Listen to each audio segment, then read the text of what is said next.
Real one. Watching this scary story on a mobile phone may not be that interesting, and I'll try to keep it short, but please bear with me a little. Here we go. Let me start by saying that getting possessed, targeted, or stalked by something is no joke. From my experience, 1 or 2 exorcisms usually won't do the trick. It slowly eats away at you over a long period. In most cases, it seems like you can't get rid of it. In my case, it lasted about 2.5 years. To clarify, I'm perfectly healthy and living an ordinary life. Unfortunately, I'm not sure if it's truly over. Let me begin with the start of the story. I was 23 at the time, in my first year as a working adult, busy adapting to my new life. The company was small, so naturally there were few colleagues, and we became close. One of my colleagues, Nutter, was from the Tohoku region and knew a lot of things and had many acquaintances. You've probably heard stories like, if you do this, ends will happen, or stat will come. Most of those are probably false, but some of them might actually happen if certain conditions are met, according to him. In my case, it was probably due to fooling around. Back then, I had just bought a car, recently started living alone, and was earning a salary incomparable to my part-time job, so I spent my weekends having fun. At the beginning of August, I went on a test of courage to a so-called haunted spot with Nord and 2 girls we became friends with through a pickup. The place was definitely scary. I felt chills and sensed something was there, but nothing happened. We enjoyed the thrill and went back home. It was 3 days later. At the time, there was an unspoken rule at my company that newcomers couldn't leave until the boss did, so I was getting home late every day. I came home exhausted, and even now, when I think back on it, I can't understand why I did it. But I did something you shouldn't do in front of the full-length mirror at the entrance to my room. It wasn't that I was trying to test anything. It just occurred to me on a whim. Let me explain a bit more. My room at that time was a 1-room apartment, a 15-minute walk from the station. It was 8 tatami mats in size. When you entered from the front door, there was a narrow hallway that led to the 8-mat room. I had placed the full-length mirror at the entrance to the room, right at the boundary between the hallway and the room. What I had heard from Bihard was that if you did tag in front of a mirror and then looked to the right, would come. This posture is like a slight bow. While muttering, "There's no way it'll come," I turned right while still bowing. There was something in the middle of the room. Its appearance was clearly abnormal. I think it was about 160 centimeters tall. Its hair was long and messy, reaching down to its waist, and it hung over its face like a curtain. There were many pieces of paper, like talismans, stuck on its face, so I couldn't see its face. I don't know what it's called, but it was wearing a white kimono that deceased people wear and was swaying left and right with small movements. As for me, I froze. I couldn't make a sound and I couldn't move at all, but my mind was racing, trying to understand what was happening. Imagine this. In a small 1-room apartment, there's something in the middle of the room with no sound. Even though my mind knew the cause, I couldn't comprehend the event that was unfolding, and I was engulfed in confusion. It's completely abnormal, right? I had the light on, but that made it even scarier because I could see it clearly. Only the area around it looked bluish. It was so quiet that it felt like time had stopped. The conclusion I came to was, get out of the room. For some reason, I slowly and cautiously picked up the bag at my feet. I couldn't take my eyes off of it. I thought that if I did, something terrible would happen. As I backed away, it took a long time to cover what would normally be about 3 steps down the hallway. When I reached about halfway down the hallway, its side-to-side swaying began to grow larger. At the same time, it started making a groaning noise. From that point on, I don't remember much. The next thing I knew, I was in a convenience store near the station.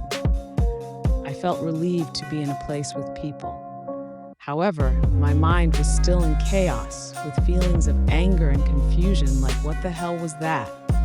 And a strangely calm thought of, I forgot to lock the door. In the end, I didn't have the courage to return to my room that night, so I spent the night at a family restaurant, waiting for morning. As dawn began to break, I nervously opened the door to my room. Thank goodness, it was gone.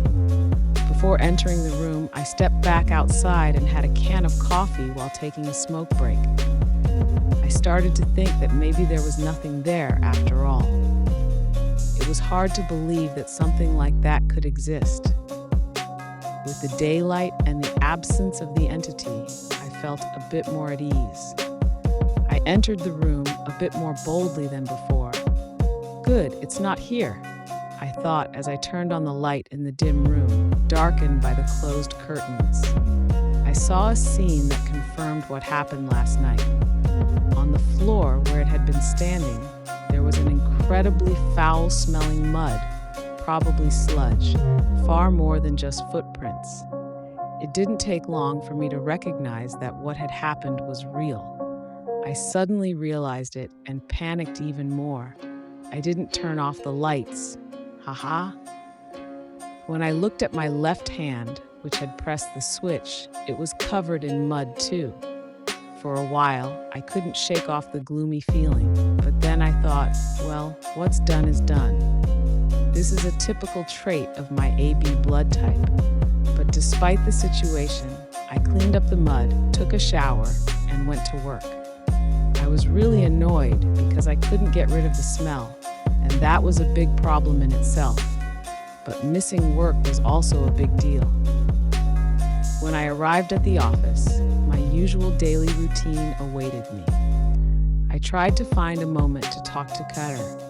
I wanted to get some information from him as he was related to the cause of the incident. During lunch break, I finally managed to catch him. Here's an excerpt from our conversation. Me, remember that story you told about how if you do tech, it will come? I did it last night and something actually came. Huh? What's that?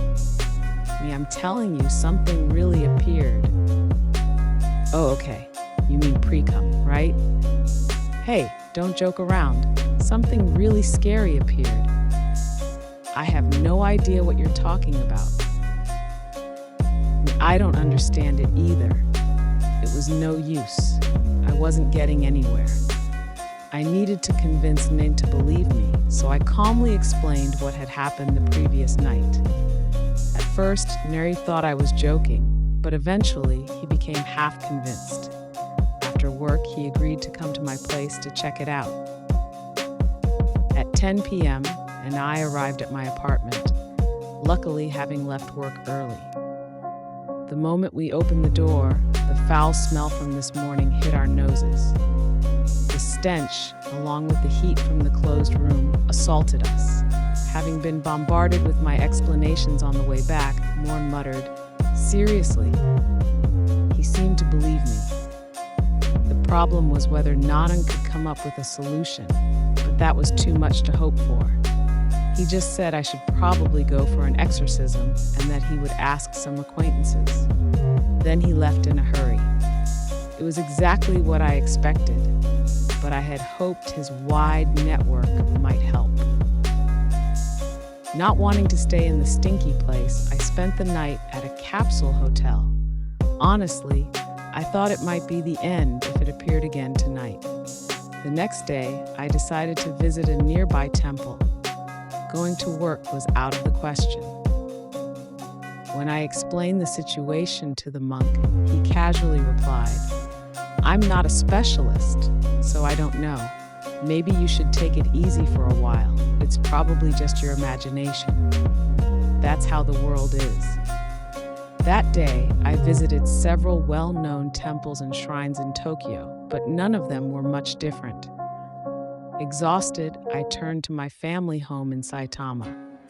More precisely, I wanted to consult with S-sensei, a Buddhist nun who took care of my maternal grandmother. Frankly, she was the only person I could think of who might take me seriously. Let me introduce S-sensei. My mother is from Nagasaki Prefecture, and naturally, my grandmother also lives there. My grandmother, perhaps due to her experiences during the war, is a devout Buddhist. Sensei is the head priest of the temple that my grandmother visits once a week, which is also her home. I have met her a few times. Although I don't know the details, the sect she belongs to is well known enough to be mentioned in textbooks. She is a person who has devoted herself to Buddha, incomparable to fake psychics. Her personality is gentle, and she speaks in a calm and kind manner. When I was about to enter junior high school, my father bought land and decided to build a house. There was a purification ceremony for the land. About a week later, my grandmother from Nagasaki called saying the land is not good, so Sensei will come to purify it. Naturally, my mother said, but we've already done that, expressing her confusion. Then my grandmother replied, but Sensei says there's still something there. In other words, S-sensei was likely the only person I knew who could be relied upon in this situation. As the day turned to evening, it was just before 9 p.m. when I arrived at the bus stop near my family home in Saitama. Unlike Tokyo, the town was mostly filled with factories, so even at 9 p.m., there were few people around. I quickly walked the 20 minutes from the bus stop to my house. The dark, deserted road was lined with streetlights at regular intervals. Internally, I was quite scared as the events from 2 days ago flashed back, but fortunately, nothing appeared. However, as it got cooler at night, I noticed something strange about my body. The back of my neck felt hot. It might be hard to explain, but it felt like having a string wrapped around my neck and being pulled side to side. When I touched my neck, I felt a chill. It was hot, but only my neck was hot. Moreover, it started to sting. It seemed like there was some kind of rash. I couldn't keep walking and ran to my house at full speed. Gasping for breath, I opened the front door and my mother was just getting off the phone. As soon as she saw my face, she said, "Oh, it's you. Grandma from Nagasaki called. She's worried. Sensei said something bad has happened to you and you should come over. Did you do something? Oh my, what happened to your neck?" Before answering, I looked in the hallway mirror. I didn't think about the possibility of seeing it for some reason. Around my neck at the base, there was a vivid red line, as if something had been wrapped around it. Upon closer inspection, there was a rash appearing all over. I started trembling uncontrollably. Without thinking and without responding to my mother, I ran upstairs and repeatedly chanted Namu Amida Butsu in front of the small Buddha statue in my mother's room. I couldn't do anything else. My father, sensing something was wrong, came running and yelling, "What's going on?" My mother, sensing the abnormality, was calling my grandmother. I could hear my mother's voice. It was crying. I finally understood that there was no escape and that something truly terrifying was happening.